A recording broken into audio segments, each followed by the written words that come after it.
Hello, this is Matthew Armstrong and welcome to stage 4 of the awakening process.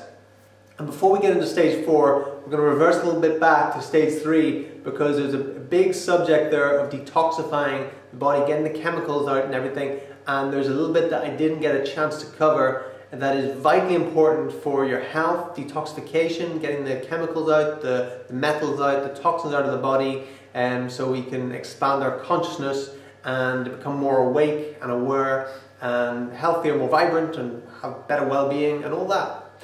And that is our skin. Like we said in the last video, our skin is a semi-permeable membrane. So basically whatever you put in your skin, it goes into your bloodstream, it goes throughout your whole body, it goes into your organs, everything, it goes into your brain. So if we're putting any chemicals on our body, that's just soaking right in there.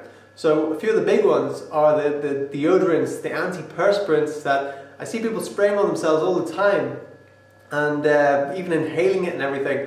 And they're highly toxic, full of chemicals. If you don't believe me, spray it in your mouth. Don't actually, and your body will tell you. It will spit it out. So when you're spraying those things underneath your arms, that's the biggest area of detoxification. One of the biggest areas in the body is through our skin. Our skin is the biggest organ, so we're detoxifying through our armpits, and we have our lymphatic system going around trying to get the sweat out and the toxins out with the sweat. And what we're doing, we're going completely against nature. We're knocking against it by taking these antiperspirants, these deodorants, and we're spraying them there, blocking up all the pores, stopping the toxins from getting out, and then we're putting more chemicals in there. With all the chemicals that are in the sprays, including aluminium, which is a huge one. And aluminium is incredibly toxic for the body and especially the brain. When you're spraying that on, it's going straight to the brain and it's breaking down the neurons and the connections, and we're just going to sleep. It's just slowly going to sleep more and more and more. And it's like the old saying, you put a frog into boiling water, it jumps out. That's like spraying the spray in your mouth there, get that out of me. I don't want that in my body. But if you spray it in your body, that's like putting a frog into cold water and gently warming it up. Eventually it boils to death. And that's what's happening by putting these things on our body. It's like drip feeding. It's slowly soaking these poisons in, blocking up all our pores. The toxins build up and build up and build up. And then 20 years down the line, we wonder why we get this life-threatening disease or illness, and we think that something just happened, that we got it, but it's been a buildup of toxins over time. And the thing is, we've been doing it. We're the ones that are responsible. So we got to take our power, we got to take our responsibility by educating ourselves on these things, and that's what this is all about. So get the chemicals off the body, whatever it is, whether it's the deodorants, the antiperspirants, the perfumes, the aftershaves. Just look at the ingredients on there. If you can't take a spoonful of that and drink it, then you shouldn't be putting it on your body.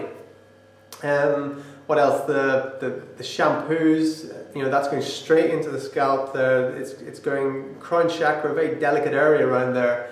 And we're having these harsh shampoos that we're putting on our head, going in, for ladies, the hair dyes and things like that. No, guys use hair dyes as well, but those things are, poisonous, and they're going into the skull, so into the brain. So all those things, a lot of shower gels as well. I'm very fortunate myself to have always been very sensitive to those things. So even a shower gel, I couldn't use a regular shower gel because my skin was just so sensitive to it. So I've never really used any of those things. Like when I was 19 or something, I used some sprays because everyone else was using them. But then I thought, well, this stuff isn't good for me, so I stopped using it. But now is the time. Become totally aware of all these things that we're putting on our body, and just get rid of them. And what actually naturally happens is, because you're thinking, well, I've got to smell nice. If I don't put these sprays on, I'm going to smell.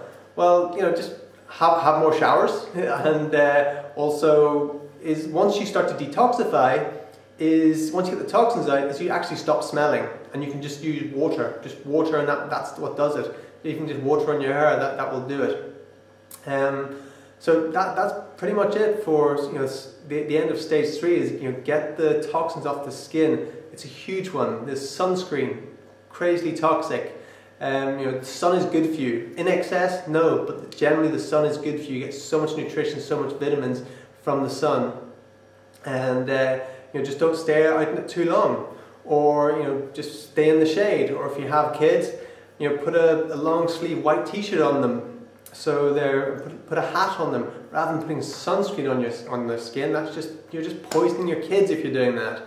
That's one thing that Baz Luhrmann was wrong about when he said trust me on the sunscreen. Absolutely not. That's the one thing that you shouldn't trust him on. Everything else he's pretty spot on with. Don't trust him on the sunscreen. It's no good for you. Get it out of your life. The sun is good for you.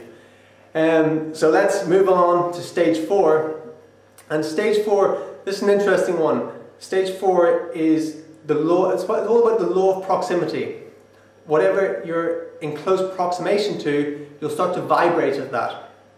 So to give you an example, if you get 2 tuning forks and you hit one tuning fork and put one beside the other tuning fork, it starts to vibrate at the same frequency of this tuning fork, just by being in close proximity to it. So that's why I call it the law of proximity, or law of approximation. So what we want to do is we want to be, in relation to this, we want to be spending time with people that we want to be more like.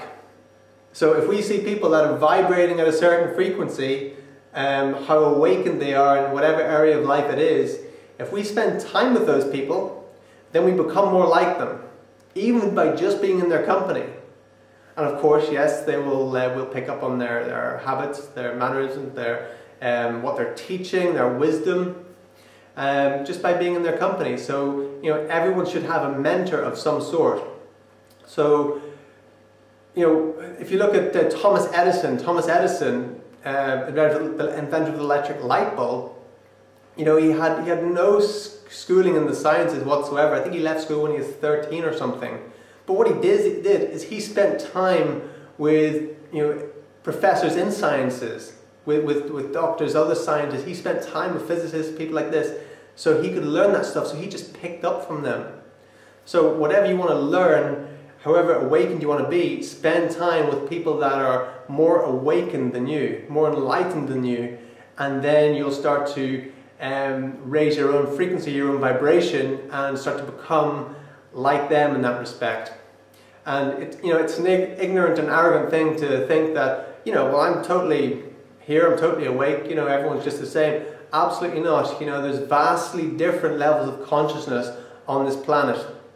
So find people, masters, whoever, that you want to emanate in some way, you want to aspire to be like. Not we want to be carbon copies, but we want to be ourselves, but we want to have the talents and the skills and the understandings and the way of living that they have. Spend time with them. And even if you can't spend time with people, like maybe you live in a one-horse town and you look around your town and you think, there's actually no one in here I want to emanate in any way. Then you can start with buying books of great people, autobiographies of great people from the past, or books that they have written. Because that's an amazing thing. You're taking in, when you read that book, you're taking in everything that they have in their head, all their experiences of their life, they're putting into that book. So then you're taking that book and you're reading it, and you're getting a complete insight of everything they know, or from their autobiographies, how they lived throughout their whole life, and the successes and the failures and all that. And then just by doing that, and by resonating with each of their traits, we start to see that we are more like them. You look at the greatest people in history, and you look at the traits that they have, that you have as well. And then you start to believe more about yourself. You start to say, actually, they're not so different than me. I'm actually just got the same, because everybody has the same capacity for genius. It's just, are we tapping into it? And once you start to see the traits, and you start to see, actually, yes, I've got those same traits as whoever it was, Gandhi or Nelson Mandela, or any great person in history. There's so many, Socrates, Plato, there's so many of them, the great avatars as well. We all have those traits within us, and once we focus on them and start to bring them to the surface, start to bring them back to life, then we start to awaken that genius within us. Another great thing as well is, I think YouTube is a fantastic resource. Probably about an hour a day, I'll go into YouTube And I will just look at great people who have done interviews, and I will just watch their interviews, or if they're teaching something, I'll watch the videos where they're teaching something. I'm just getting that knowledge straight away. Phenomenal resource, YouTube, if you use it right. You're not just watching, car wrecks and silly things like that. If you use YouTube properly, you can find all this information about great people, their works, their teachings. Just watch them being interviewed. You can learn so much. So I highly recommend, finding great people you want to emanate, awaken people on this planet, and whether it's in book form or whether you're getting their DVDs or watching them on YouTube, or going to their seminars or going to their workshops, or going and meeting them and staying in their temples or ashrams or whatever. I remember years ago I went to Thailand and spent a couple of weeks in a monastery doing a meditation retreat, and there was this monk there who I got to spend time with, who'd been meditating for almost 50 years, who'd been in the monastery for almost 50 years meditating for 8 to 12 hours every single day. And I remember the benefits that I got from doing 2 weeks of meditation, 8 hours a day. It was just amazing. I was thinking, wow, I got that after 2 weeks, the difference that made with me. Imagine him after nearly 50 years of doing that every day. It's just mind-boggling. So there's amazing people out there, very, very highly evolved, awakened people on this planet right now, and we can go and connect with them in different ways. If it's not in person, it's their books or their videos on YouTube, things like that.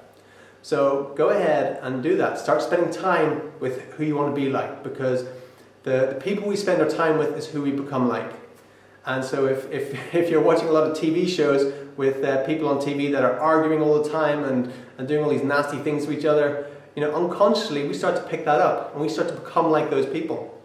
So if you go back to the first video, get the TV and sell it and buy the autobiographies, the good books, read up on them, and then you get all the information that are in these masters' heads, and then you get it into your head, and then you start, all the good stuff goes into your head, then good stuff starts to come out. So that's it for stage 4. Simple enough. Just be aware of who you're spending time with, and if you want to raise yourself to a higher vibration, spend time with people that are on a higher vibration, people that are more awakened, people that are wiser, more mature emotionally, mentally, spiritually, and then you will become like that. You have to. Either one thing will happen. Either you'll be repelled from that, or they'll be repelled for you because they know you don't want to grow. But if you go to those people and you're there to grow, then those people will help you grow. Okay, my name is Matthew Armstrong. Make sure you tune in for stage 5, which is very exciting. And if you haven't already done so, make sure you subscribe and leave a comment. Okay, take care.